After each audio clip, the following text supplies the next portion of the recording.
Bueno, pues hola a todos, ya me presentó Cami, pues yo soy Karen y les voy a hablar sobre la clase de síndrome antifosfolípidos. Y pues bueno, primero que nada, ¿qué es el SAF?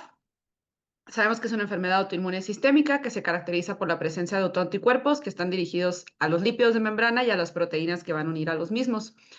Y clínicamente se va a caracterizar por trombosis, morbilidad obstétrica, trombocitopenia y daño a órgano blanco.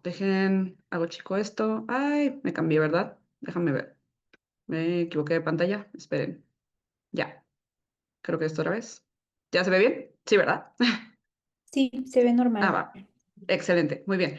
Y bueno, trombocitopenia y daño a órgano blanco. Obviamente puede tener más manifestaciones, pero en términos generales es esto que ven a continuación. Y pues sabemos que es la trombofilia adquirida más común. Se divide generalmente en primario y en secundario. Primario, llámese aquel síndrome antifosfolípidos que no tiene una asociación a otra enfermedad autoinmune. Y bueno, secundario, cualquier otra presentación de SAF que tenga asociación a otras enfermedades autoinmunes. Mayormente es lupus, pero puede haber otras asociaciones. Y ahora, históricamente, para nosotros el SAF es importante. Inicialmente el epónimo del SAF era el síndrome de Hughes, que era un médico del Reino Unido que en 1985 describió a una paciente con lupus y que tenía anticuerpos versus cardiolipina.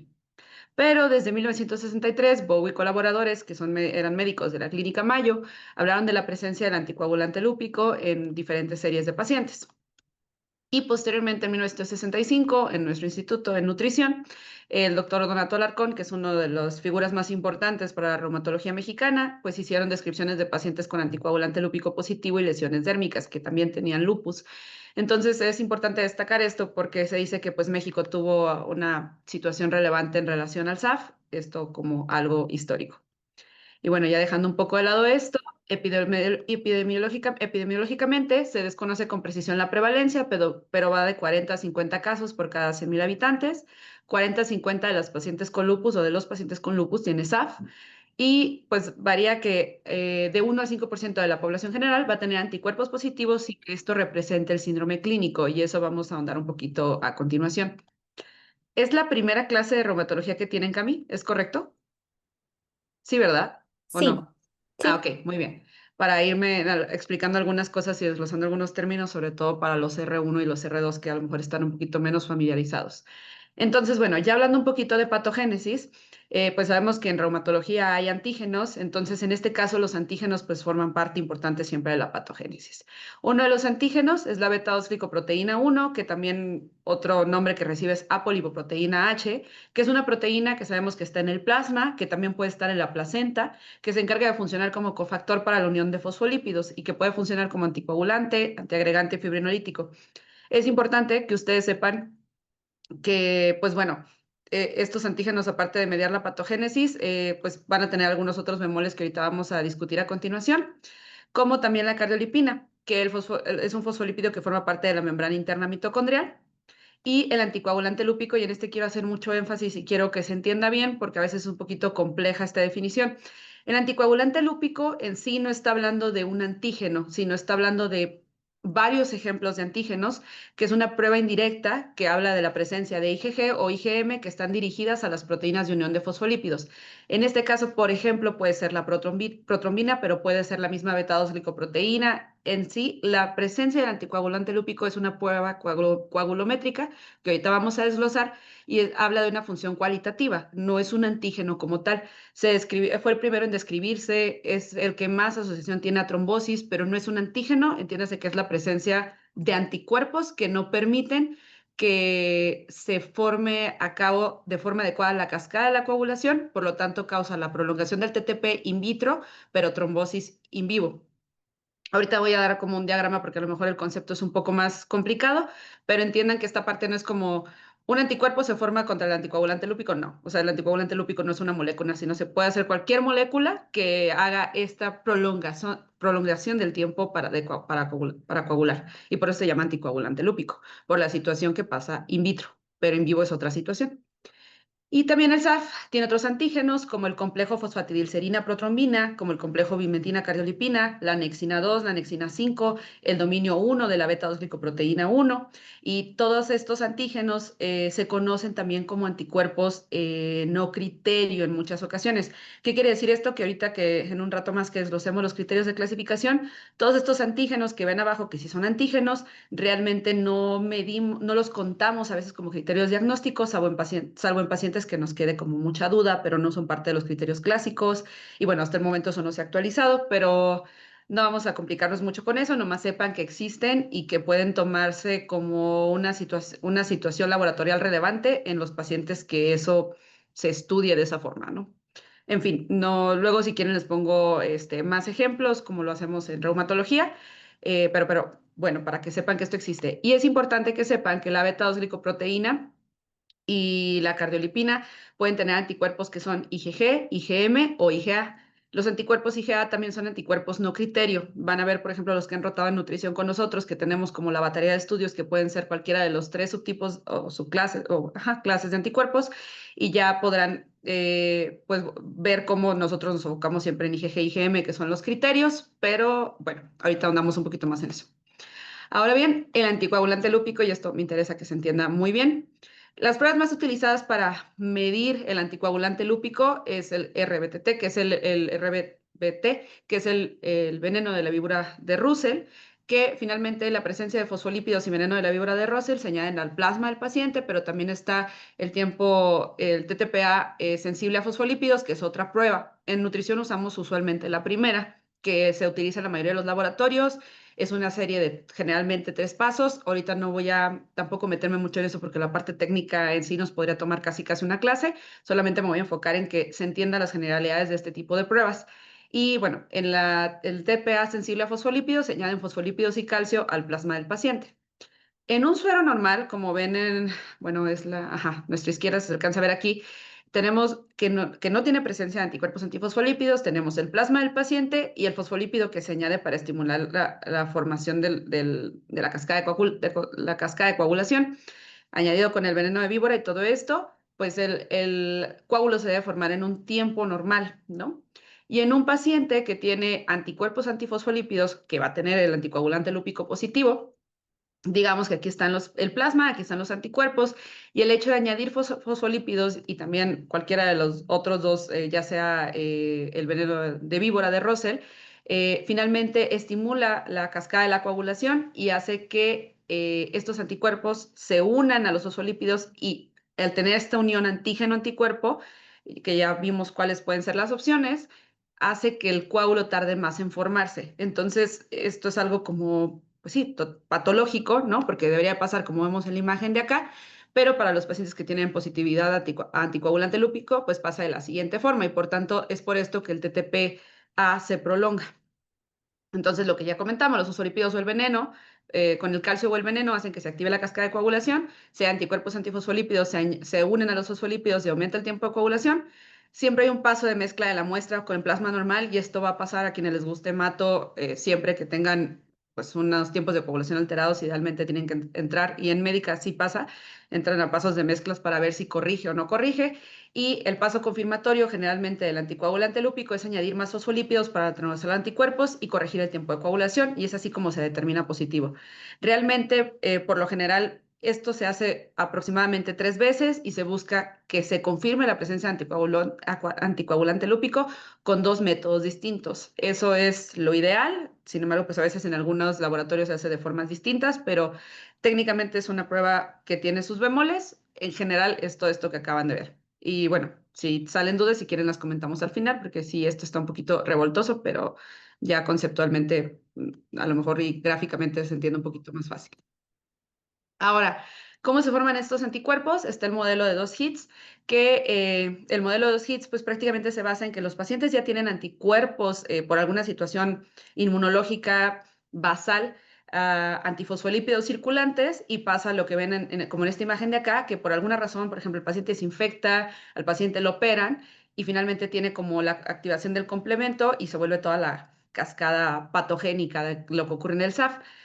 ¿Alguien se acuerda qué es el HLA? No sé, por ahí alguien que quiera participar. ¿Algún R1, Cami, que tú escojas? Anita Div, ¿nos puedes ayudar, porfis? Sí, o sea, es un complejo de histocompatibilidad que pues justo determina pues sí ciertas respuestas y ciertos componentes de cada célula. ¿Ok? Términos generales, sí, es un conjunto de genes que se dedican a prácticamente identificar las células que tenemos en el organismo y, exacto, pues marcar, por ejemplo, las del sistema inmune, que es anormal, que es no normal. Y bueno, cada paciente tiene ciertos HLAs para los diferentes subtipos y subclases que tenemos. El HLA-DR4 y el HLA-DR W53 pues están asociados a presencia de anticuerpos antifosfolípidos. Entonces, pues habrá quienes genéticamente compartan estos HLAs, pues podrá ser que tengan pues basalmente más riesgo, ¿no? Así como pasa en otras enfermedades como celiaquía y bueno, en fin, en lupus también pasa alguna situación similar, ya lo irán viendo conforme vayan avanzando en reumatología. Y también factores relacionados a interferón y STAT4, que es parte de la vía del inflamosoma, que eso algunos que recuerden clase de inmuno, les guste la inmunología, se van a acordar también mutaciones asociadas a estas vías y pues bueno, se van a dar cuenta que hay asociación también patogénica, ¿no? También no nos vamos a meter mucho en esto, es una clase completa de estas cosas inmunológicas, pero para que sepan. Las alteraciones conformacionales de la beta-2-glicoproteína son las situaciones clínicas, las situaciones inmunológicas más descritas también para la patología del SAF. Y también, sin meterme mucho en esto, sepan que la beta-2-glicoproteína, que ya hablamos que es una proteína que está en la sangre, puede tener alteraciones conformacionales, que como pueden ver acá es más o menos esta que ven aquí desdoblada. Generalmente su parte no patogénica va cerrada y cuando tiene algunos cambios en los compuestos de aminoácidos, pues finalmente hace una alteración conformacional que lleva a que sea inmunogénica y el hecho de tener una beta-2-glicoproteína inmunogénica, pues también hace que se estimule al sistema inmune para que haga anticuerpos contra la misma. Entonces, que también estas situaciones de beta-2-glicoproteína pues van asociadas a otras situaciones genéticas, ¿no? Y también se habla de que las infecciones son el estímulo principal, sobre todo por Streptococcus pyogenes, que bueno, esto es importante que lo conozcan, porque pues ahí muchas veces sale lo que es el segundo hit. Y para muchas de las enfermedades de reumatología, sepan que la mayoría de los pacientes tiene ya un primer hit y el segundo hit viene con una infección, hasta con una vacuna, ¿no? Cualquier cosa que pueda alterar el sistema inmune, pues finalmente se representa en patología. Este es un diagrama que viene en el New England, en una publicación del 2018, y a mí se me hace muy ilustrativa. Aquí pueden ver la alteración conformacional, bueno, la célula B que produce sus anticuerpos, que van dirigidos contra la beta-2-glicoproteína que tiene alteraciones conformacionales. Esto finalmente hace que se haga una cascada inflamatoria importante, como aquí pueden ver de este lado. El monocito, los neutrófilos, cómo aumenta la actividad del complemento, la netosis, que también patológicamente es muy importante para hablar de fisiopatogenia del SAF, la promoción de la coagulación, que al activarse al igual el complemento, mayor expresión de glicoproteínas, menor fibrinolisis y menor actividad de la proteína C, pues tenemos este cuadro protrombótico. Y finalmente, al hablar de mujeres embarazadas, acuérdense que el SAF, pues si lo queremos ver de una forma práctica, lleva mucho de la parte vasculopática porque va muy aunado a todo lo que están viendo a continuación y la placenta pues está altamente vascularizada y prácticamente su función. Entonces, en relación a la placenta, los trofoblastos y las células residuales, pues el SAF también tiene una participación importante aquí, también por lo que ya mencionamos anteriormente, y finalmente pues se traducen todas esas complicaciones que ven abajo: inflamación, vasculopatía, trombosis y complicaciones en el embarazo. Y bueno, ya pasándonos a las manifestaciones clínicas, resulta bastante interesante pues mencionarles que puede afectar casi cualquier parte del organismo. Las trombóticas son obviamente las más frecuentes y TBP y TEP son las manifestaciones trombóticas más comunes a nivel venoso y lastimosamente los ataques isquémicos transitorios y la enfermedad vascular cerebral son los más comunes en relación a la trombosis arterial. También tenemos lo que ya mencionamos, que ahorita vamos a desglosar del resto de las complicaciones, y quiero que vean el diagrama que justo está en una publicación de Nature, que es pues, muy ilustrativa, ¿no? En relación a cuáles son los más frecuentes. Vean cómo el EBC en una mujer joven o en un hombre joven, pues nos hacen pensar desde un inicio en que estamos hablando de que hay una situación de trombofilia, ya sea primaria o secundaria. También el embolismo pulmonar, que es bastante común, el líbedo reticularis, que ahorita vamos a ver que ya cambió esa definición más a líbedo racemosa, la que está más asociada, la morbilidad en relación al embarazo, la trombocitopenia y la TBP, pero también como podemos tener otras manifestaciones más raras, como la trombosis de las venas retinianas o las trombosis adrenales, y no tan raras como todas las que ven en verdecito, ¿no? Epilepsia que es secundaria al EBC, la demencia de tipo vascular que es igual secundaria al EBC, las alteraciones en hígado a nivel de pulmón y bueno, las gangrenas digitales también que en nutrición sí las vemos relativamente comunes. Y bueno, una vez dicho todo esto, vamos con las imágenes y pues prácticamente aquí pueden ver una TBP, esto es un poco obvio. Y esto me interesaba que lo vieran bien. Esta es una paciente que tomé de internet, sin embargo, en nutrición nos llegan muy frecuente. De hecho, ayer vimos una. Esto es un líbedo racemosa. ¿Alguien sabe, alguien que le guste derma o que ya se haya derivado a derma, sabe la diferencia entre un líbedo reticulares y un líbedo racemosa? Que nos pueda compartir. Y si no, no lo va a compartir Cami porque a ella también le gusta derma. ¿No? ¿Alguien? Pues si quieres yo que, ya que lo vimos hace relativamente poco, pues Ajá, justo son estos dos patrones en la piel que se conocen ajá, como, o sea, por alteraciones justamente en la circulación, como esta piel ajá, moteada o con este patrón de red. Y ajá, el líbedo reticularis puede encontrarse tanto de forma fisiológica como en algunas patologías, mientras el líbedo racemosa siempre es patológico. En el líbedo ujú, reticularis el patrón es como generalizado a ujú. extremidades inferiores y el líbedo racemosa abarca a veces un poco más allá de extremidades inferiores y lo que lo caracteriza es que es como un patrón roto o como en parches, no sé bien cómo explicar eso, o sea, no está Así es. continuo como en un líbedo Ajá. reticularis. El líbedo reticularis suele desaparecer cuando hay elevación de piernas o se aplica calor, y el líbedo racemosa no, que serían como las diferencias. Muy bien, Vianney, estoy muy orgullosa. Roten en Reuma, amigos, para que les mostremos algunas de las cosas. Está muy bien. Sí, exacto, lo que dijo Vianney, a grosso modo, a veces es un poquito difícil de diferenciar clínicamente, pero van a ver como este patrón de cómo se rompe la clásica red, que a veces hasta en los bebés se alcanza a ver estos cambios en la piel. Y esto es muy, pues, sugestivo de algo patológico, ¿no? Y ahorita vamos a indagar un poquito más en esto. Estas son úlceras que están causadas por vasculopatía libedoide, que prácticamente es cuando todo esto ya progresa, se hace esta imagen que ven a un lado. Y bueno, acá abajo hay un ejemplo de gangrena digital, ¿no? Entonces, pues nada más. Lo que decía Vianney es más o menos cómo se ve el líbedo que va, bueno, en esta publicación dice líbedo reticularis, pero finalmente cuando el líbedo reticularis, que ahorita lo podemos traducir en los cambios clínicos a líbedo racemosa, cuando hacen vasculopatía libedoide, porque al final los dos los pueden hacer, pues vemos que hay un fenómeno vasoclusivo, ¿no? A fin de cuentas. Entonces ya tenemos esta como tendencia a formar estos capilares con alteración del drenaje venoso, sobre todo superficiales, y vean cómo pues finalmente cuando hay un daño endotelial, pues se hacen estos como trombitos y eso es lo que daña la piel y termina muchas veces en úlceras. Entonces es lo que pueden ver a continuación. Líbedo reticulares es funcional, líbedo racemosa es como lo patoneumónico de algo más orgánico, que en el dibujo aquí me parece muy ilustrativo y por eso se los puse, una red completa, una red quebrada y finalmente esta red quebrada, al tener un trasfondo vascular patológico de fondo, pues termina en púrpura retiforme, que ahorita vamos a seguir hablando un poquito de eso. Pero bueno, ya enfocándonos un poco más en las complicaciones obstétricas, tenemos que desde el primer trimestre hasta el tercer trimestre o incluso puerperio, o bueno, y antes del puerperio, podemos ver las complicaciones asociadas al embarazo que nos puede dar el SAF, que esto va desde la relación del trofoblasto y la migración hasta el crecimiento fetal. Es muy común y por eso es parte del dominio de los criterios clínicos tener alteraciones del crecimiento intrauterino cuando las pacientes tienen SAF.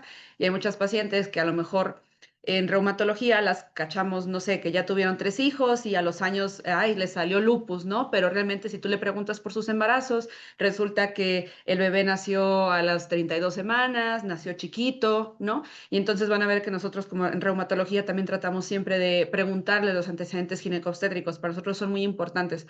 En SAF no nomás recuerden que son los abortos en más de 3 ocasiones, sino igual o más de 3 ocasiones, sino también todas las alteraciones del crecimiento del feto. Entonces, y las insuficiencias placentarias y así, los que habrán rotado en el IMPER ya de los R3 y R4, pues sabrán que esto es algo que ven comúnmente en la consulta, eventualmente cuando roten los Rs más chicos y pues se darán cuenta de que estas pacientes, pues al menos aquí en la Ciudad de México, son comunes en los centros de referencia.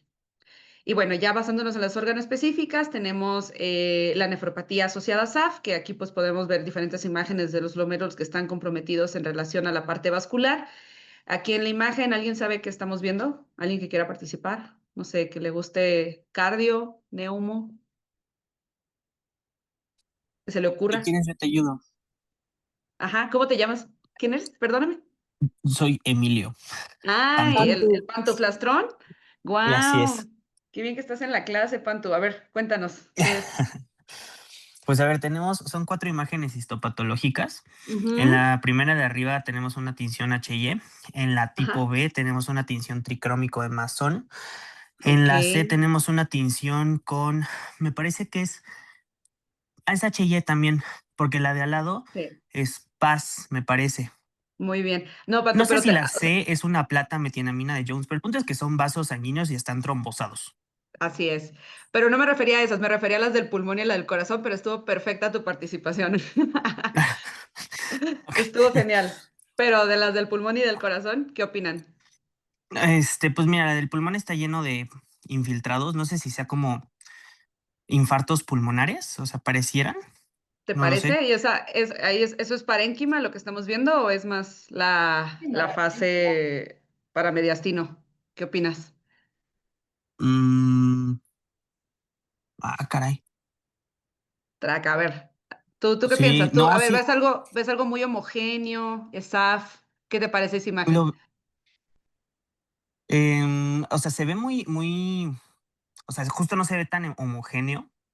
Anda, alguien ya puso ahí, Natalia Dávalos, hemorragia alveolar. Está muy bien, Natalia. Exacto, es una hemorragia alveolar. Ok. Es a veces, y Santiago Luna puso abajo Lippmann Sachs, está perfecto, eso es la válvula de abajo, ¿no?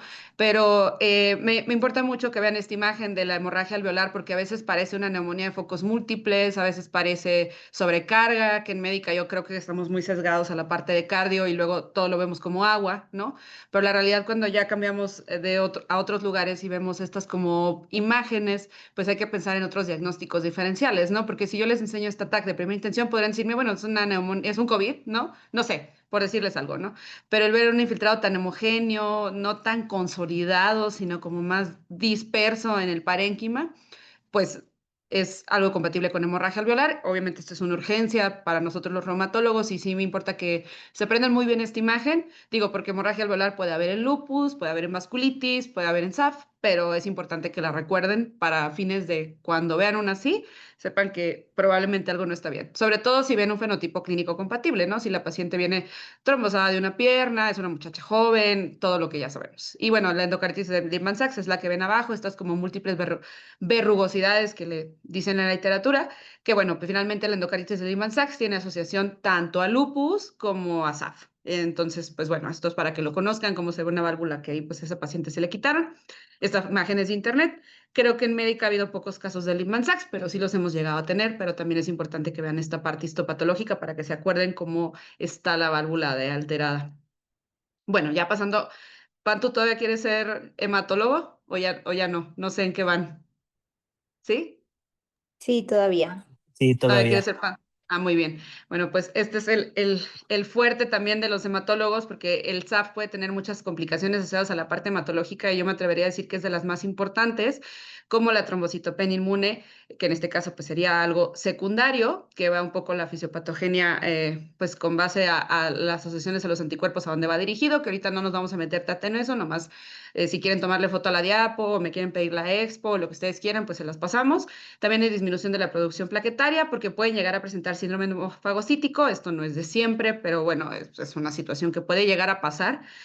También por necrosis de la médula, que también es algo raro, pero es una complicación descrita. Aumento del consumo plaquetario, y esto sí es algo común porque si te estás trombosando, pues es cuando pasa toda esta situación de consumo, ¿no? Y también aumento del secuestro porque muchos pacientes tienen esplenomegalia, ya sea por trombosis portal o esplénica.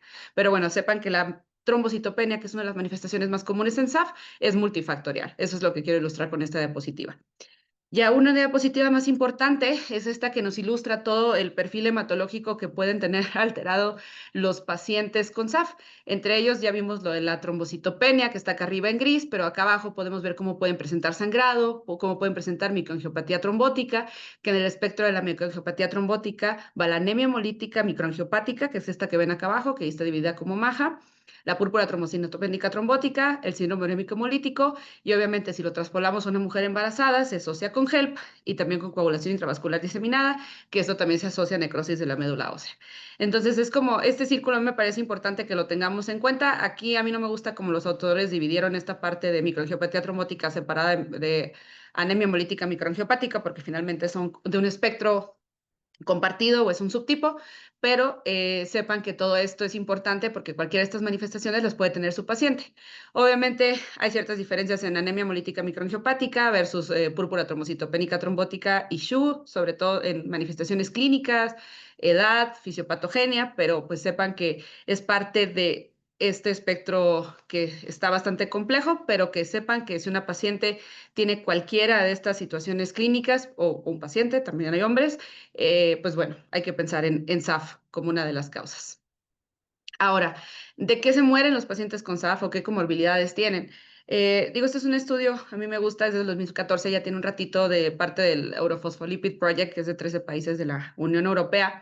Y es un estudio prospectivo donde se analizaron, en este caso, 1,000 pacientes con SAF, cómo pasó a 10 años, pues cómo les fue, ¿no? De qué morían, qué manifestaciones clínicas tenían. Y bueno, me gustó resaltarles aquí, solamente para que ustedes lo sepan, que las infecciones bacterianas en general en reumatología suelen ser la mayor causa de mortalidad. Bueno, no nomás bacterianas, infecciones en general.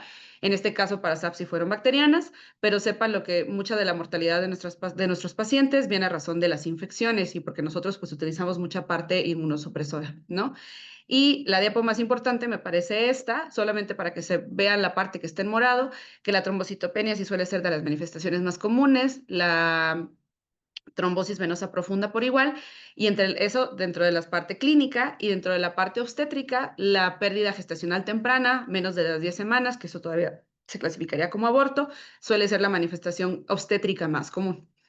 Y bueno, ahora sí, pasando a la parte del diagnóstico, no sé si antes de pasarme al diagnóstico alguien tenga duda de lo que platicamos. Aprovechen ahorita que podemos pausar un poquito. Sé que fue mucha información en unas cuantas diapos. No sé, ¿alguien? ¿No? ¿Todo bien? ¿Seguimos? Yo creo que sí seguimos, Katie. Muy bien, va.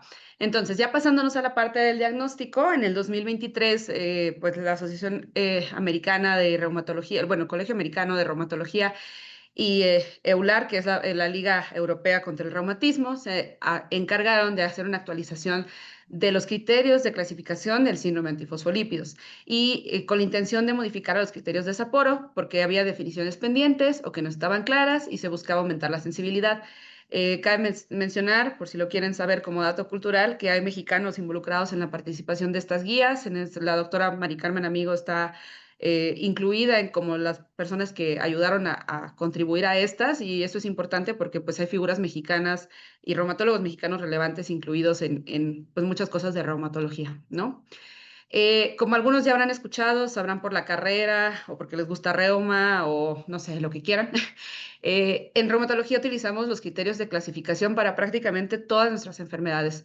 Y esto prácticamente se da porque se busca homogenizar a los pacientes con fines de estudios clínicos. Entonces, se van a dar cuenta que nunca en reumatología, criterios diagnósticos. No, eso para nosotros no existe. El concepto cambia a criterios de clasificación porque los pacientes suelen ser muy heterogéneos entre sí y la manera de homogeneizarlos a todos es metiéndolos a todos en pues criterios que se parezcan. Entonces verán que a veces en la práctica los reumatólogos, a lo mejor en médica, a lo mejor en Nutri o a los reumatólogos que hayan conocido, a veces tenemos que basarnos mucho en la parte clínica para tomar decisiones terapéuticas, sobre todo en decisiones también de urgencia, como vieron en la hemorragia alveolar que enseñamos anteriormente, ¿no? Entonces, bueno, ya vamos a pasar a la parte de explicarles estos criterios, que seguramente algunos ya los habrán revisado.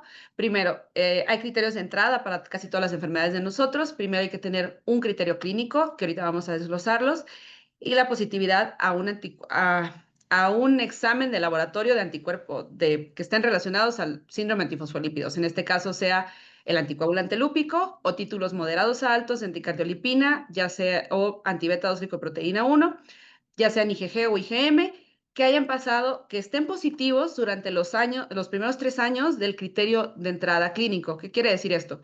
Que si yo, no sé, bueno, no sé, por ponerles un ejemplo, una paciente que les llega, les dice que se trombosó en el 2015 y llega ahorita, 2025, diciendo que le tomó un médico de fuera, que eso pasa más frecuente de lo que ustedes creen, un perfil de antifosfolípidos y salió positivo.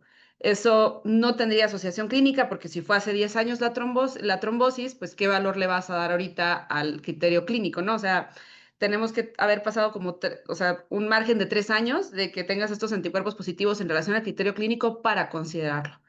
Y digo, habrá bemoles diferentes, por ejemplo, si esa paciente les dice que se hospitalizó y que la operaron de una pierna, pues probablemente eso le quite puntaje, que ahorita vamos a desglosar esa parte, pero si esa paciente se considera una trombosis no provocada, pues podría llegar a hacer que le den peso a esos anticuerpos que están viendo algún tiempo después, pero les digo, esto está como muy a reserva del clínico, de la situación, interrogar bien a los pacientes siempre es como muy importante para ver todo esto.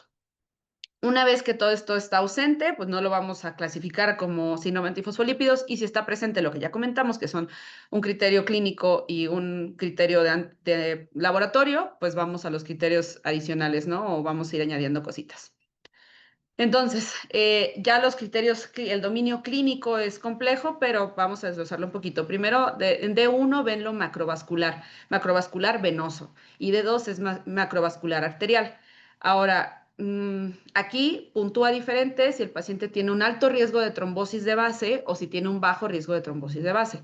Naturalmente, si el paciente tiene un alto riesgo de trombosis de forma basal, pues se le da menos puntos, ¿no? ¿Alguien se le ocurre que podría ser un perfil de alto riesgo de trombosis? Y eso ustedes lo ven muy bien en médica. ¿Alguien que quiera Pacientes participar? con cáncer. Exacto. Pacientes con cáncer, por ejemplo, los hace un perfil de alto riesgo. Entonces, no quiere decir que un paciente con cáncer no pueda tener SAF, porque incluso pues sí hay por ahí en nutrición varios, pero obviamente les quita puntos porque obviamente la trombosis la vas a asociar muy generalmente primero al cáncer, salvo algunas situaciones. Y luego están también las trombosis arteriales, que divide diferente o punto diferente los que tienen un alto perfil de riesgo cardiovascular y los que tienen bajo perfil de riesgo vascular, de riesgo cardiovascular. Obviamente, si tienes un bajo riesgo cardiovascular, pues se considera mayor puntaje porque no tendrías por qué tener un infarto a los 32 años, ¿no? Si todo está bien. ¿A alguien se le ocurre, por ejemplo, perfil de alto riesgo cardiovascular? Que eso también lo ven mucho en Médica Sur. ¿Alguien? Pacientes con hipercolesterolemia familiar, por ejemplo. Ok, ok, me gusta. ¿Y algo más común? ¿Algo más así muy común? Nefrópatas, perfecto. Hola, Fer, ¿cómo estás? Hoy me encontré a tu hermano, por cierto. A ver, ¿alguien más? Nefrópatas, ¿qué más? ¿Qué más? Pues alguien que ya tenga alguna cardiopatía, que ya tenga infartos previos Ok. o ¿Algo más? angiopatías. Perfecto. ¿Alguien algo de endocrino? Algo muy común que ven todos los días. Casos. Diabéticos. Exacto, el diabético. El diabético también se cose aparte, el diabético, hipertenso, todos estos de perfil de alto riesgo cardiovascular, que pues, los diabéticos prácticamente esencialmente todos son, pues bueno, ellos también van a puntuar diferente, que insisto, no quiere decir que un paciente con diabetes no pueda tener SAF, claro que los hay, pero hay que tener como mucha discreción en el momento que se toman los criterios clínicos para hacerles diagnóstico, porque luego también podría pasar que sobrediagnostiquemos SAF, ¿no? Y eso sería pues condicionar al paciente a anticoagulación de por vida, en fin, ahorita desglosamos un poco más. Y ahora en la parte microvascular se incluye la parte de la piel, la parte de la nefropatía, que ya vimos que muy bien Pantu nos explicó toda la histología que vimos a continuación, y la hemorragia alveolar, ¿no? Esto obviamente si es sospecha o está bien establecido, ya sea por patología o por imagen, pues cambia el puntaje, ¿no? Y eso es de esperarse. La parte obstétrica, que tiene criterios bien definidos, sobre todo al hablar de insuficiencia placentaria, que eso en el feto lo van a haber traducido muchas veces en restricción del crecimiento intrauterino. Y también si la paciente tiene preeclampsia, esto obviamente para las mujeres, preeclampsia con criterios de severidad y datos de insuficiencia placentaria, que también va muy de la mano. Las válvulas cardíacas también se consideran, ya sea que tengan engrosamiento o vegetaciones, que la endocarditis de Lehmann-Sachs prácticamente puede variar entre un engrosamiento ligero hasta vegetaciones completas y grandísimas que terminan en criterio quirúrgico. Y la trombocitopenia, que va desde que tenga 130 de plaquetas, de 130,000 plaquetas, hacia lo mínimo, ¿no? Entonces, todos estos se consideran criterios clínicos. Esto es el perfil de alto riesgo de trombosis, que es lo que ya habíamos estado hablando, el cáncer, como muy bien dijeron, pero también para los criterios del ACR, el tener una admisión hospitalaria, el haber tenido un trauma mayor, el haber tenido ya una cirugía con anestesia de 30 minutos, pues se considera un perfil de alto riesgo de trombosis y ellos lo definen también con 1 o más mayores o 2 o más menores. Y los perfiles de alto riesgo cardiovascular, el enfermo renal crónico, como muy bien dijo Fer, diabetes tipo 2, perdónenme aquí por el mellitus, o diabetes tipo 1 también, sin duda, o sea, cualquier tipo de diabético, MODI, la que quieran, pues confiere un perfil de riesgo cardiovascular importante y la dislipidemia, como también comentaron algunas de nuestras otras compañeras. Al igual, un paciente que es fumador activo, si es obeso, todo lo que ya saben. Muy bien. Y ya pasándonos a la parte de laboratorio, el paciente que tiene el anticoagulante lúpico positivo en una sola ocasión o lo tiene persistente, cambia el pronóstico y esto va en asociación a todos los estudios que se han hecho de cómo el anticoagulante lúpico confiere más riesgo de trombosis. Y esto habla de los títulos moderados a altos que dan diferente puntaje para considerarlos para como criterios laboratoriales que son importantes para el diagnóstico de SAF. Moderado, títulos moderados como vienen aquí, son de 40 a 79 unidades y alto más de 80 unidades. Generalmente un paciente que tiene 80 unidades de entrada, digo, las guías todavía lo dicen, se tiene que repetir el perfil a las 12 semanas, en SAF catastrófico se repite a las 6 semanas, buscando tener un diagnóstico antes, pero si ya tienes una hemorragia alveolar, por ejemplo, o una manifestación grave, un EBC, y ya desde entrada te salieron alterados los suficientes parámetros laboratoriales para tú iniciar tratamiento, lo anticoagulas desde ese momento. O sea, no vas a esperar a que te esperes 12 semanas, a que salga otra vez el perfil y lo vas a confirmar, o sea, no, porque la probabilidad de que tengas mano. Digo, estos criterios se han dejado así por diferentes situaciones y se sigue pidiendo esa segunda determinación siempre porque a veces en trombosis aguda, y ahorita vamos a desglosar esa parte, cambian algunas mediciones, pero es importante que esto lo conozcan desde este momento. Y ahora, esta es una pregunta muy importante y me importa mucho que la entiendan desde ahorita, porque luego si van a la subespecialidad y encuentran, por ejemplo, ya sea se vayan a Nutri o al Chávez o a donde se vayan, se van a dar cuenta que esta pregunta nos la hacen todos los días. Ay, pero está bien si solicité los anticuerpos o no, no los voy a solicitar porque viene trombosado en agudo. Bueno, la realidad, ¿qué pasa con todas las partes del abordaje de la trombofilia en una paciente, por ejemplo, que llega ebeseada ahí a urgencias y la recibimos ahí en el área de observaciones? Pues tenemos que, por ejemplo, en trombosis aguda, el anticoagulante lúpico, mientras tú no inicies un anticoagulante, el que sea de estos que ven a continuación, no debería tener problemas para salir alterado, o sea, debería ser algo preciso.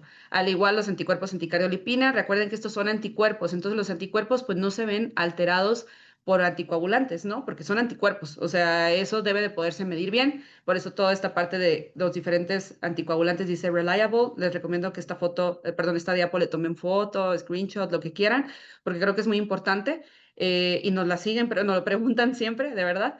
Y bueno, si el paciente ya está coagulado, entonces anticoagulante lúpico no. O si ya lo trombolizaron, por ejemplo, al EBC que llegó en ventana, pues no, porque ya vieron cómo es toda la medición esta que es bastante compleja para considerar el anticoagulante lúpico positivo o no. Y lo que va a pasar si el paciente está anticoagulado, por ejemplo, con los DOACs y está bien descrito, pues puede haber un falso positivo, ¿no? Y el paciente realmente no tenerlo. Pero los anticuerpos, si están positivos, pues esos no deben de estar positivos, ¿no? Entonces, hay algunos pacientes con trombosis aguda, y no voy a meterme mucho en esto porque esto es más de reumatólogo, que se ha visto que los anticuerpos se pueden pegar a donde están los trombos y entonces en una determinación no salir positiva, pero en la de las 12 semanas sí. En fin, para que lo sepan, en general, trombosis aguda, pídanlo todo. Si ya está anticoagulado, el anticoagulante lúpico no, los demás sí, para fines prácticos. Y por ahí me mandaron una pregunta con Píndaro que tenían del SAF catastrófico. No voy a también meterme mucho en esto porque también es un tema totalmente aparte, pero tienen que saber que es una complicación rara mortal. Pasa del menos del 1% de los pacientes. Las series que más pacientes tiene son de 5% en unas cohortes muy específicas de ciertas partes de Europa. Apréndanse que es súper raro. Creo que en este año yo en Nutri he visto una y pues todo queda como presuntivo porque pues a veces el desenlace sí es fatal, pero tienen que saber que es una trombosis que afecta a 3 o más órganos o sistemas al mismo tiempo o dentro de una semana por lo general. Esto es para el criterio definitivo de SAF catastrófico. Hay como parámetros de sospecha. Por ejemplo, si nomás se afectaron 2 órganos, pero en el tiempo sí, y que a lo mejor inició la anticoagulación, pero bueno, eso es como ante sospecha clínica, pero el definitivo es esta definición que ven acá, que es como muy tradicional. 60% de los pacientes con SAF primario son los que pueden presentar SAF catastrófico. Bueno, más bien, en el grupo de pacientes con SAF catastrófico, 60% de ellos van a tener SAF primario, el 40% de ellos va a tener SAF más otra enfermedad. Y se habla de que las infecciones están descritas como el factor de riesgo de mayor asociación para presentar SAF catastrófico, que es lo que les decía hace rato, ¿no? Y esto se basa un poquito en lo que ya vimos de inmunología. O sea, si yo tengo un estímulo para el sistema inmune para trombosarse, pues que esto háblese de cualquier infección, como ustedes ya lo habrán visto en médica también, pues eso es suficiente para que el paciente pueda presentar pues un factor de riesgo importante para SAF catastrófico. Y lo que más suele afectar el SAF catastrófico es riñón, pulmón, corazón y piel. Eso en orden. Pero bueno, puede afectar cualquier parte del cuerpo, como ya vieron. Y ahora también esta diapositiva me parece muy importante que ustedes se la queden. ¿Qué pacientes vamos a sospechar SAF? En pacientes jóvenes, menores de 50 años con una trombosis no provocada. Es decir, pues no es normal que un paciente joven se trombose, ¿no? Las trombosis en sitios inusuales para nosotros también son muy importantes. Renal, esplácnica, portal, ovárica y todas las que ven a continuación. Las pacientes con enfermedades autoinmunes con complicaciones trombóticas o del embarazo, pues eso, cualquier paciente con enfermedad autoinmune van a ver que nos diga que se trombosó, automáticamente nosotros pedimos un perfil de SAF. Y esto también va en relación a que las enfermedades autoinmunes pues comparten cierta fisiopatogenia. Ahorita tampoco me voy a meter en eso, pero para que lo sepan. Y las guías del EULAR dicen que los pacientes con lupus deben tener siempre serología para SAF en su evaluación basal, porque eso nos habla ahora de pronósticos y de saber qué esperar con los pacientes. Entonces, aquí les traigo un caso clínico. Algunos que a lo mejor ya habían visto una parte de esta expo, se lo saben. No sé, Cami, tú escoge a quién quieres que participe. Un R2, yo creo. R2, a ver, déjame ver quién está conectado. Daniel Vera, ¿nos ayudas, porfis? Muy bien, Dani. ¿Puedes ayudarnos a Sí, leer este caso y a ver qué opinas? sí, es una mujer de 40 años la cual va a realizarse una safenectomía. Es Ujú, referida a tu consulta de medicina interna y tiene un TTPA prolongado de forma persistente. ujú. Niega antecedentes de importancia, gestas 2, partos 2, cesárea 0, aborto 0. El resto de laboratorios sin alteraciones. Ok. ¿Te gustaría saber algo más de esta paciente hasta este momento? Mm, bueno, o sea, ¿por qué motivo va a realizarse la safenectomía? Eso fue nada Nomás más. porque le dijo el angiólogo, digámoslo así. A ver, Elena del Ok. Barrio pregunta Sí, si medicamentos. De medicamentos ahorita no toma nada. ¿Algunas otras preguntas que quieran saber? Algo que vean por ahí en ese párrafo como de 5 renglones. mm, O Algo. sea, ¿de qué tanto tiempo está prolongado el TTPA? O sea, ¿por cuántos segundos? Ah, bueno, digamos unos 8 segundos. Esto es variable, pero bueno, digamos unos 8 segundos. ¿Alguien que quiera saber algo de las gestas? Si tuvo ¿No? problemas en el crecimiento, por ejemplo, o sea, cuántas semanas de gestación, si hubo restricción en el crecimiento intrauterino también. Exacto, todo eso.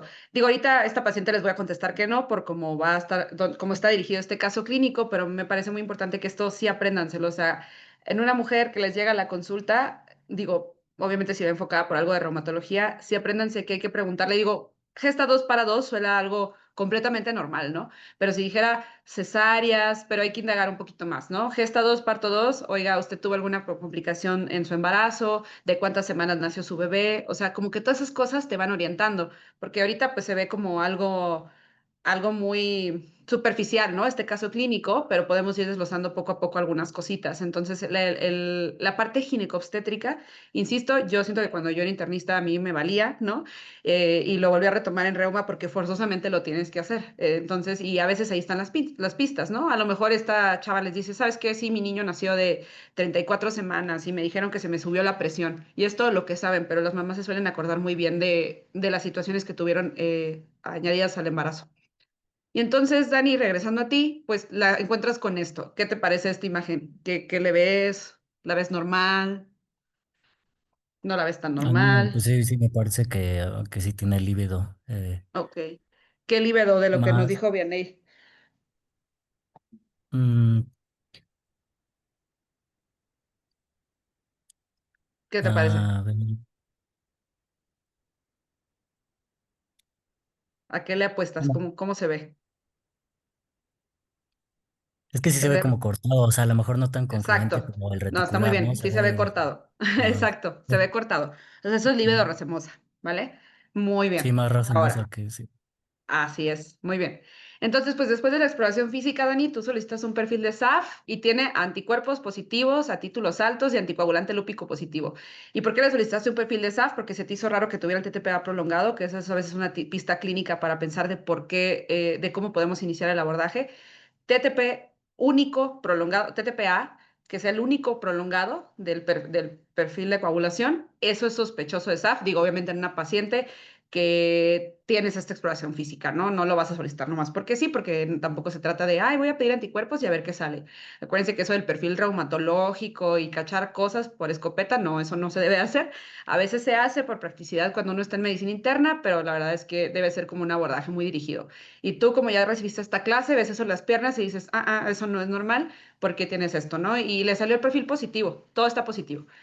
Ahora, Dani, esta es una pregunta difícil, ¿eh? O sea, te lo advierto desde ahorita. Y como Píndaro es el gallo que le gusta reuma, pero tuvo una situación y no está en esta clase, vamos a desglosarlo tú y yo. ¿Te parece que esta paciente tiene diagnóstico de SAF? ¿Sí o no? ¿Por qué? Está difícil la pregunta. Y ahorita vamos a delucidar por qué. Em, bueno, pues es que debería cumplir un criterio clínico y uno bioquímico, ¿no? O sea, el bioquímico sí lo cumple porque tiene el perfil positivo, lo sé, esa parte sí, pero la parte clínica, pues, ¿Y digo, el me hígado queda... racemosa quedamos que sí era o no era? ¿Te acuerdas de la parte que decía dominio microvascular? ¿Te acuerdas que ah, por ahí decía que donde estaba la parte por ahí a mano izquierda, alguien que le ayude a Dani? Líbano racemosa, ¿sí es o no es criterio clínico? Acuérdate que había dos arriba, macrovascular, venoso, arterial, y luego abajo tenía ya la parte de manifestaciones a órgano blanco, y luego decía como nefropatía, hemorragia alveolar, líbedo, ¿no? ¿Sí o no? Exacto. Sí. Vianney Sarabia Shaw dice que sí es. En efecto, o sea, esta paciente tiene un criterio clínico y tiene anticuerpos positivos. ¿Tú qué dices? ¿Sí tiene diagnóstico de SAF o no? mm, bueno, en ese caso, entonces, bueno, yo diría que sí. Presuntivo sí lo tiene, o sea, sin Sí. duda. Pero, en lo que sí estás razón en dudar, ¿qué le toca de tratamiento? ¿Qué has Ah, sí. leído? ¿Qué sabes? Bueno, es que, o sea, si es trombótico, o sea, si lo separamos del obstétrico, entonces sí tendría que anticoagularla y pues utilizar antagonistas de vitamina K, ¿no? ¿Pero Pero, ahorita tiene trombosis? Esa es la pregunta. Por eso le digo que este es un caso difícil. A mí me hubiera gustado que estuviera Píndaro para explotarle la parte de reumatología, pero no está. Entonces vamos a bueno, delucidarlo todos nosotros. pero tiene un perfil de alto riesgo, ¿no? O sea, porque estaban positivos los tres, Ahí entonces creo que vas, ahí sí. vas. Ahorita vamos a desglosar eso. Pero entonces, ¿tú qué dices? Sí, vamos a tratarlo, pero ¿con qué te gustaría? Mm, bueno, a ver, aspirina sí iba a ir de base. Sí, Este, perfecto, perfecto. Aspirina, sí, muy bien. ¿Tiene trombosis ahorita documentada? No. Entonces, por no. lo tanto, ahorita, en este momento, y podrá haber opiniones distintas, incluso entre reumatólogos, por eso quería ponerles este caso, porque justo acabamos de ver a una chava igualita ayer. Entonces, estrictamente, sí tiene diagnóstico de SAF. Digo, digamos que la vamos a biopsiar, ¿no? Porque esa paciente tiene un lívido racemosa, se la mandamos a Derma. Derma nos dice, ¿sabes qué? Si tiene datos de vasculopatía, que vasculopatía incipiente, pero todavía no se ocluye, lo que ustedes quieran. ¿Tiene diagnóstico de SAF? Prácticamente sí lo tiene, pero ya se trombosó, no. Entonces, estrictamente ahorita las guías no han modificado esta parte de si va a necesitar anticoagulante o no. Estrictamente ahorita lo único que le toca es aspirina, que como antiagregante le va a servir, mejorar los flujos y todo lo que ustedes ya saben de la aspirina. Y ahorita vamos a desglosar un poquito más esa parte. Si la paciente tiene una vasculopatía oclusiva documentada, pues ya también podríamos ya modificarlo a anticoagulación. Pero les decía, este es un caso complejo, nomás quería decirles que a veces llegan estos pacientes así y muchas veces pues el internista va a ser el primer contacto, ¿no? Sí, precisamente porque el cirujano te lo aventó porque tiene un TTPA prolongado y no sabes ni de dónde, pero la exploración física dice muchas cosas, ¿no? Yo este caso sí le recomiendo ya mejor manden la reuma para que la termine de abordar, porque hay que descartarle lupus, porque es raro que el SAF esté solito, pero bueno. Esto es para que lo sepan que sí tiene cierta complejidad a veces entre decidir si los pacientes tienen este diagnóstico o no lo tienen. Y me voy a ir un poquito más rápido. Este es un caso clínico 2, se los leo rápidamente. Es una paciente que Vivi, tuvimos en ¿puedo nutrición el mes preguntarte pasado. algo así súper Sí, rápido? dime. O sea, a esta paciente, solo si se embarazara le dejaríamos heparina de bajo peso molecular Ahorita profiláctica. vamos a ir a esa parte. Ahorita vamos a ir a Ok, esa parte. Ahorita lo revisamos. ok. Sí, o sea, sí le toca heparina, pero ahorita lo vemos. Ajá, o sea, mi pregunta es si solo si se embaraza, o sea, si no está embarazada, la pura aspirina. Exacto. Ok, va. Idealmente, o sea, hasta ahorita sí, Gracias. pero ahorita Vale. lo revisamos. Muy bien. Me voy más rápido porque creo que ya me estoy comiendo la hora. El caso clínico número 2, esta paciente nos llegó a nutrición el mes pasado. Es una mujer de 28 años, tiene antecedente de lupus, 5 años de tratamiento con hidroxiloroquina, tiene antecedente de una TBP en 2021 que se asoció a SAF en ese momento y está en tratamiento con acenocumarina, como ya bien dijo Daniel, que le tocan los antagonistas de la vitamina K, 14 miligramos a la semana e ingresa a urgencias con estas lesiones. ¿Alguien sabe cuál es el nombre correcto de estas lesiones? ¿Alguien que le guste derma? Yo sé que siempre hay gente que le gusta derma o que ya incluso se derivó. Díganmelo. ¿Alguien? O de las que vimos antes, o sea, que ¿No es más o menos púrpura explicamos. reticular? Es púrpura retiforme, en efecto. Esta es una púrpura retiforme. Esta chava sobre anticoagulación nos hizo estas lesiones que derma las biopsió y lo que le toca a esta mujer fue primero, lo que ya dijo, lo que ya dijeron, fue Cami, creo, es púrpura retiforme. ¿Qué les gustaría saber de esta Oye, paciente? Katie, Obviamente dime. perdóname, una duda, Ujú, de esas lesiones, esas ujú. lesiones de púrpura retiforme, Ajá. o sea, o sea, ¿es necrosis eso que tiene ahí? Sí, Ok, sí, se caerá, se cayó de hecho eventualmente. Ya van ok. mucho mejor por si quieren saber. Sí, o sea, es prácticamente, esta paciente tenía vasculitis cutánea, leucocitoclástica y vasculopatía oclusiva, tenía las dos cosas.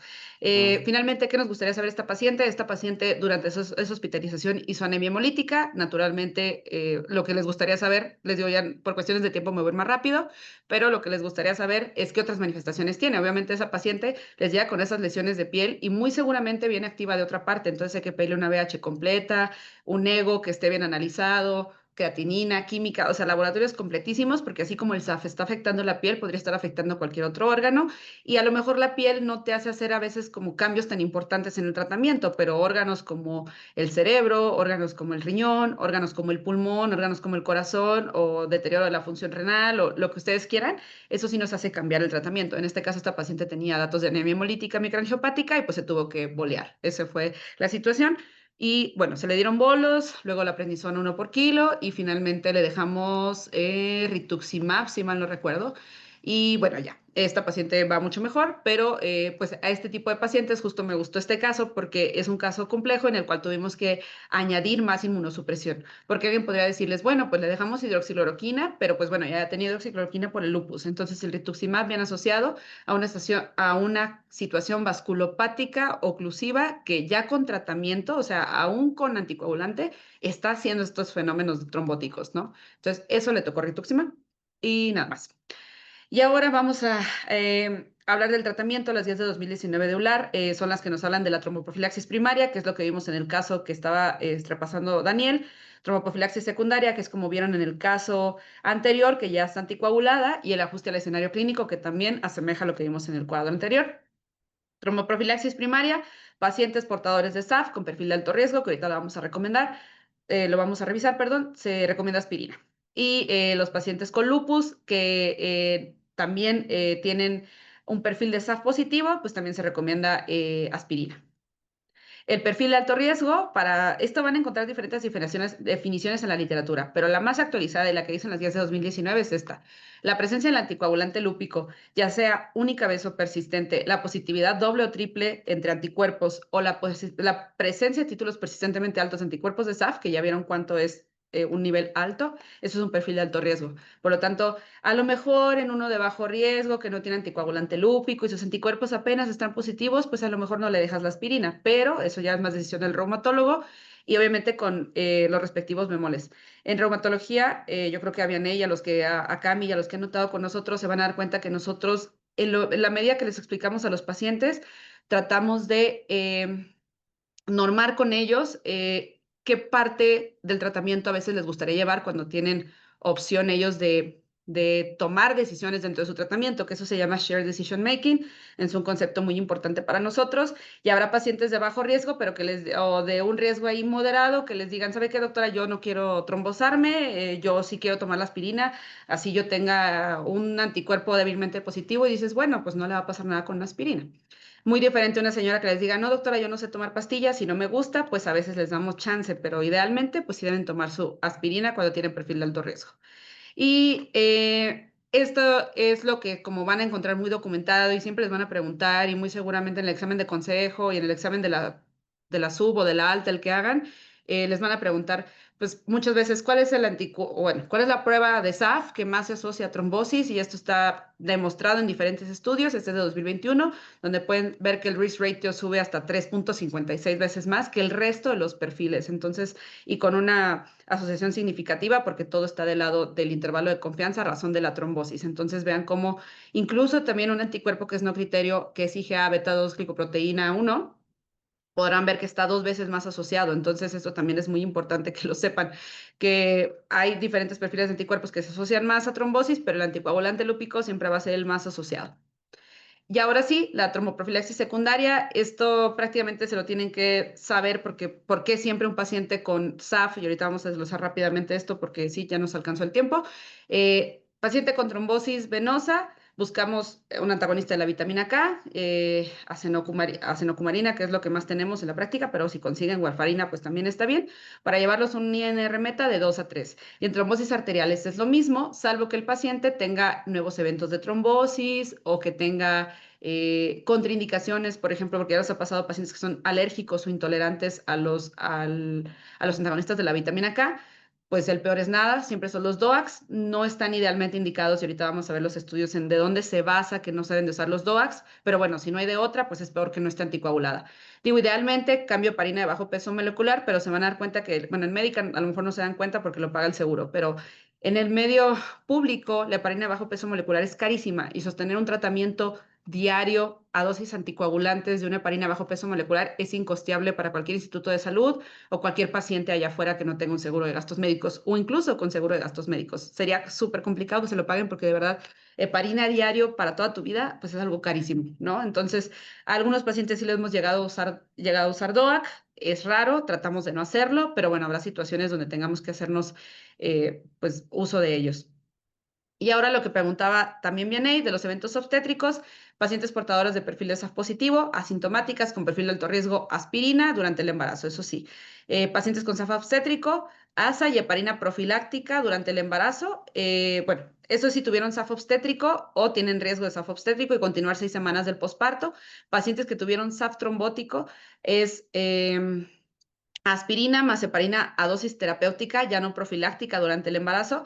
Y si a pesar de que esta paciente del caso clínico, a mí se me hace una paciente compleja de decidir porque realmente no tiene antecedente de SAF obstétrico ni tiene datos de SAF obstétrico porque no está embarazada, pero por ejemplo, si quisiéramos clasificar como algo trombótico y se hace una biopsia de esa piel y si se documenta trombosis, pues muy probablemente ya cambie la dosis de la heparina a dosis terapéutica. Entonces es un caso complejo, por eso se los quería poner. Pero siento que sí es una decisión muy individualizada y muy con opinión de un reumatólogo que lo esté siguiendo a la par, ¿no? Y bueno, si a pesar del tratamiento siguen los eventos obstétricos, en todo caso, como el famoso caso este de esta chica, ahí se me fue la influencer, ¿cómo se llama? Bueno, X, pues no sé si la vieron y esto me parece importante que lo sé. Mariana Rodríguez, ¿no? La que es esposa de Samuel García, esta chava tiene, hasta donde yo sé, un perfil de SAF por ahí. Entonces, es una chava que al final, no sé si vieron aquí sus fotos y esto me parece importante porque pues es como forma de que tengan más visibilidad las enfermedades de nosotros, ¿no? Entonces, ella, por ejemplo, dejaron heparina en el embarazo, me parece que fue profiláctica porque tenía SAF obstétrico, porque tuvo abortos de repetición, entonces, para que lo vayan relacionando. Y si a pesar del tratamiento siguen los eventos, subir dosis de heparina, agregar hidroxicloroquina o prednisona en el primer trimestre, pero esto ya es una decisión individualizada. Y también sépanlo que todos los pacientes con SAF o con lupus que se embarazan son pacientes de alto riesgo. Entonces, en este caso, en la Ciudad de México, pues tenemos al IMPER. En otras ciudades no sé qué hagan, pero idealmente tienen que estar referidas a un médico materno fetal, porque cambia totalmente el seguimiento y al igual un reumatólogo, pues la verdad es que los reumatólogos no es como que existe una alta de manejo del embarazo en la paciente de reumatología, pero es importante que pues tengan algo de experiencia manejando estas pacientes. Y otros fármacos, como en el caso que les comenté, en el caso 2, bueno, glucocorticoides sin duda, SAF catastrófico, trombocitopenia que requiera tratamiento, anemia hemolítica microangiopática, la que ustedes gusten, pues eso sí lleva glucocorticoides a diferentes dosis, no vamos a indagar mucho en eso ahorita. La inmunoglobulina también es una opción para las trombocitopenias, sobre todo. Para el SAF catastrófico también suele ser parte del tratamiento. Rituximab, como la paciente que les comentaba, hidroxicloroquina, las estatinas pues son adyuvantes de tratamiento, ¿no? Esas si las podemos dejar, las dejamos. El eculizumab, que va parte como inhibidor, una parte del complemento para SAF refractario y SAF catastrófico, acetioprim y micofenolato de mofetilo, como todos los fármacos modificadores de enfermedad, pues nosotros nos echamos mano de ellos, sobre todo si tienen otras enfermedades asociadas, y la plasmaféresis, que lo usamos mucho en SAF catastrófico. Y nada, estos son los estudios donde se basa de por qué, por ejemplo, este de 2018 con rivaroxaban versus warfarina se tuvo que suspender porque los pacientes tenían un exceso de eventos de trombosis. Entonces, aquí es por eso, con más en uno de estos, en este estudio, bueno, este es uno de los estudios en donde se basa que la recomendación del SAF no deben de ser idealmente los DOACs. Y aquí tienen otro que fue con apixaban, que también les fue muy mal. O sea, vean cómo el apixaban es el rojo, donde tienen eventos de trombosis frecuentes, más aparte, pues en warfarina les va mucho mejor. Entonces, porque lo que están midiendo es pacientes vivos sin evento de trombosis, warfarina 100%, en cambio en apixaban, pues prácticamente solamente el 25% se libró y todos los demás se trombosaron, ¿no? Entonces, a los 360 días. Entonces, esto es muy importante que lo sepan de por qué no utilizamos idealmente DOACs en los pacientes con SAF. Y la salud reproductiva también es importante, muy seguramente a quienes ya han tenido oportunidad de tener que darle consejería a los pacientes que se quieren embarazar o que no se quieren embarazar más bien. En este caso, es importante que sepan que sí hay medicamentos que no van a poder utilizarse en pacientes con un perfil de SAF positivo. Ya sé que se hayan trombosado o no, porque el simple hecho de tener ese perfil de SAF positivo ya les confiere cierto riesgo. Entonces, por ejemplo, las inyecciones de medroxiprogesterona que están documentadas que tienen alto riesgo de trombosis, al igual que cualquier terapia que lleve estrógenos, pues no se debe utilizar en pacientes con SAF o que tengan serología de alto riesgo para SAF. Y tampoco les recomendaría en riesgo moderado. O sea, creo que tenemos mejores métodos que no las ponen en riesgo, como los DIUs, como los implantes de progestina, que es el implante el que conoce todo el mundo. Y las pastillas de solo progestina, me parece que aquí en México es un poquito más difícil conseguirlas, pero también hay. Entonces, cualquiera de estos métodos que son altamente efectivos y efectivos se pueden utilizar con las pacientes, los de acá arriba. Los de abajo que están marcados en rojo, esos no. Y esto también va a decir lo que preguntaba Vianney, que es lo que ya desglosamos ahorita de la paciente que tiene riesgo de SAF obstétrico, o que tiene antecedente de SAF obstétrico, o que tiene un perfil que va hacia trombosis. Yo creo que tal vez en esa paciente, dependiendo de la decisión, perdón, de su reumatólogo, tal vez incluso sí terminaría con heparina. Yo creo que sí. Esa sería la respuesta correcta, porque ya tiene una manifestación clínica que va hacia el perfil trombótico, pero podría haber alguien que dijera, no, déjala con pura aspirina porque todavía no tiene trombosis, pero pues realmente ya tiene diagnóstico, ¿no? Entonces es algo ahí medio off-label, pero yo me iría más por este camino de ya dejar la heparina. Y digo, ya como dato cultural para terminar la clase, nomás les dejo esta diapositiva que, o sea, se cree que Frida Kahlo pudo haber tenido síndrome antifosfolípidos, e insisto nuevamente que esto es importante mencionárselos porque, pues finalmente las enfermedades de reumatología, amigos, son raras, ¿no? Entonces, el hecho de asociar con famosos o asociar con influencers o asociar con gente, artistas o gente del dominio público en general, es algo importante para nosotros porque le da visibilidad a las enfermedades que nosotros vemos y también a veces hace que los pacientes se familiaricen con los términos, porque luego ya me ha tocado ver que hay gente que les dice, ay no, su enfermedad es rarísima, le pasa una en 1 millón y los pacientes pues obviamente se desaniman, ¿no? Han de decir de que no, pues gracias por consolarme. Diagnosticar una enfermedad autoinmune nunca es una buena noticia, pero bueno, tenemos formas de controlarlo y de tratarlo y el familiarizarlos con este tipo de datos culturales yo creo que es bueno siempre. Y bueno, para que ustedes lo sepan, pues se ha propuesto esto por el tipo de pinturas que hacía Frida Kahlo, donde parece que tiene lesiones, como en esta que ven acá, en los miembros pélvicos, que tuvo múltiples abortos, que al final se murió de neumonía, pero que parece que tuvo una TEP primero, que ella también, o sea, tenía una situación de inmovilidad que pues condicionaba un alto riesgo de trombosis, pero pues se ha propuesto por diferentes situaciones clínicas que probablemente lo tenía, ¿no? Y esto está. Digo, obviamente esto es una propuesta, ¿no? Pero a mí me parece interesante siempre dejarles estos datos. Y nada más, eso sería todo. Y no sé si ya me quieran compartir más dudas. Perdónenme, me pasé del tiempo, pero bueno, unos 5 minutos o 3 minutos de preguntas si tienen alguna. ¿Alguien? Una pregunta, en todos los casos de anticoagulación cuando son secundarios, o sea, cuando ya se trombosaron y se les da warfarina, ¿tienen que ir con aspirina? No, o sea, más bien o sea, si ya estás con un anticoagulante, en este caso un antagonista de la vitamina K, ya no necesitarías la aspirina, salvo que tuvieras un nuevo evento de trombosis, eso sí. O sea, te trombosas aún como esta chica que les enseñé, ¿no? De las úlceras, que ya tenía senocumarina y que viene en metas y no sé qué, pero se vuelve a trombosar, o sea, está haciendo una púrpura retiforme, que eso terminó en una vasculopatía oclusiva, ¿no? Que por eso se ulceró y se necrosó.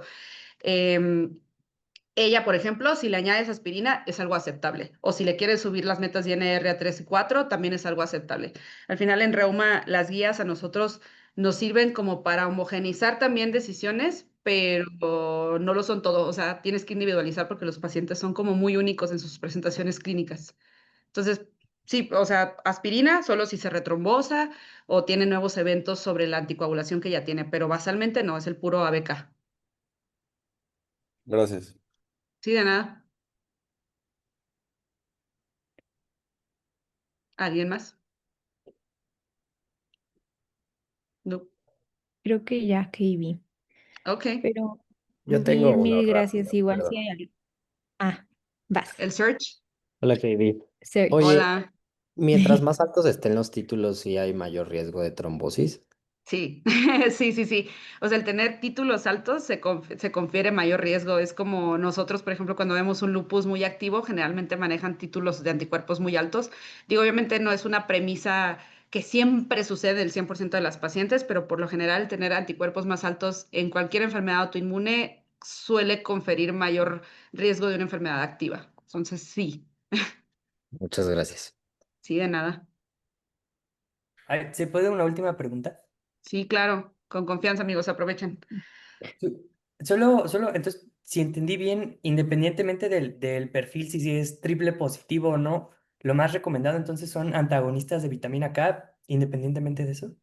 Si ya te trombosaste, o sea, si ya, por eso se los ponía como tromboprofilaxis primaria, secundaria o ya ajuste a situación clínica. Entonces, por ejemplo, tú vas a usar una BK porque ya tuviste una trombosis, sea venosa, arterial, la que haya sido, ¿no? Entonces, si ya tuviste un evento de trombosis, pues sí, ABK siempre y independientemente del perfil de riesgo, porque ya te trombosaste. O sea, el perfil de alto riesgo importa más que nada para la tromboprofilaxis primaria, es decir, ay, como la paciente esa que pusimos en el caso, ¿no? Ay, no sé si le toca, no sé si no le toca.